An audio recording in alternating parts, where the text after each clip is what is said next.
nesta parte tu trabalhaste em todos estes projetos, o que é que tu aprendes? Quais foram as principais lições aprendidas durante todos estes projetos que estiveste envolvido nos últimos 20 anos no Brasil? O que é que tu aprendes? Quais foram os desafios? Qual foi o grande aprendizado em tudo isto que tu fizeste até agora em automação? Olha, na instrumentação geotécnica, acho que o maior desafio é quando eu comecei a atuar nessa área, foi conseguir conversar com o geotécnico, os dois falando a mesma língua.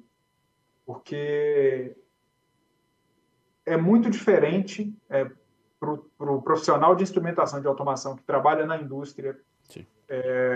entender os termos que os geotécnicos utilizam. Primeiro, por que chamar um sensor de pressão de piezômetro? Era uma coisa que a gente não entendia.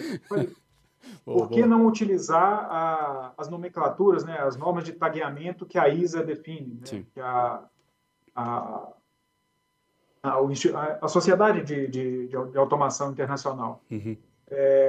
Por que chamar o furo, né, ou PZ, ou inclinômetro de instrumento, sendo que instrumento, de acordo com a instrumentação, é o sensor, né? É o equipamento que faz a medição. Isso, exatamente. Então, tudo isso lá no início foi um desafio muito grande, porque dificultava muito a gente conseguir. Eu lembro das primeiras reuniões que falando instrumento, e sem a gente pensando, né? A gente de automação pensando no sensor e o geotécnico pensando lá no furo, no instrumento físico. Aí, a hora que ele ia falar de piezômetro elétrico, gente, todo sensor é elétrico, então por que está chamando de piezômetro elétrico? Mas é porque ele diferencia o piezômetro elétrico do enterrado, né, o energizado, com o Casagrande, que era só um tubo que ele media lá manualmente. Então, e mesmo dentro dos elétricos tens o strain gauge e tens o corda vibrante, não é? Exatamente. Então, tudo isso foi um desafio grande. Nomenclatura, basicamente. Nomenclatura. Coisa básica lá da comunicação que a gente se falou no início. Não sabia isso. Isso que tu me estás a falar é a primeira vez. Eu sei que tens a questão da comunicação, não é? De geotécnico, com mecânico, com estrutural, mas eu não sabia que vocês tinham isso tão presente. Nem sabia que tinha aqui a Federação Internacional, aqui a internet, como é que é? ISA? Como é que se chama? ISA. Que é International Standard Automation, alguma coisa do género. Society. International Society of Automation. Eu nem sabia que existia. Portanto, você já tinha esses conceitos muito presentes, que são internacionalmente... tem um standard para isso, tem uma norma. Sim, tem norma para tudo. Tem norma para como definir o tag de cada sensor que existe em qualquer planta do planeta. Então, isso aí é algo, por exemplo, para o geotécnico a gente chama instrumento porque é o que está na nomenclatura, sei lá, dos livros não temos nenhuma norma de instrumentação geotécnica, não é? Tu tens agora uma norma que tens que automatizar isso aí. Essa norma ela não te vai dizer se tu chamas piezômetro, instrumento, sensor. Aí agora eu entendo. Outra vez estava a ler uma discussão no LinkedIn do pessoal, vocês chamam sensor, instrumento ou sei lá o quê. Tipo, deu uns nomes lá e eu assim, caramba, nunca parei para pensar nisso, porque é muito intuitivo para mim. Para mim é um negócio, está lá, está a adquirir pressão, tenho o dado na tela e vamos embora. Assim, muito simples, não é? Obviamente. Para o geotécnico. Só que a questão é que isto é uma área multidisciplinar, em que tu precisas dessa comunicação e agora, não, olha...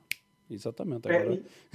E é interessante porque a geotecnia ficou tão fora dessas áreas de processo, porque quando você vai conversar com um profissional que é de beneficiamento mineral, ele já conhece essas... Não no detalhe, claro, porque não é do dia a dia dele, mas o tag da instrumentação, que vem lá de uma norma de instrumentação, ele já entende. Código de cores que você utiliza na parte de visualização, sistema de supervisão, também existe normas para isso, ele já entende.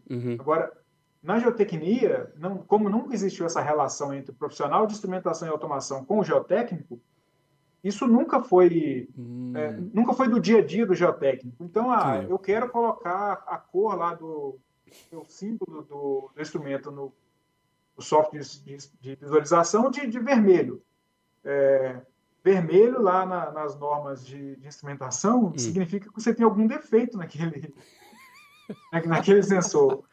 Então, Eu quero vermelho porque eu gosto do vermelho e acabou. É basicamente é isso, cara. O cara não faz nem ideia que tem todo esse standard de tipo.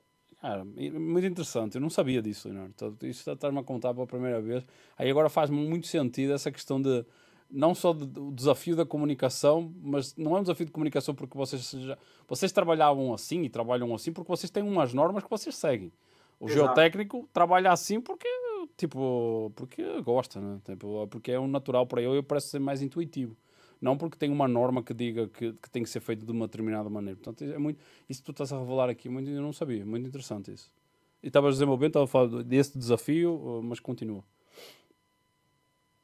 Então, essa parte inicial foi, né, o grande desafio de conseguir entender e aprender como que o geotécnico vê as coisas, como que ele pensa,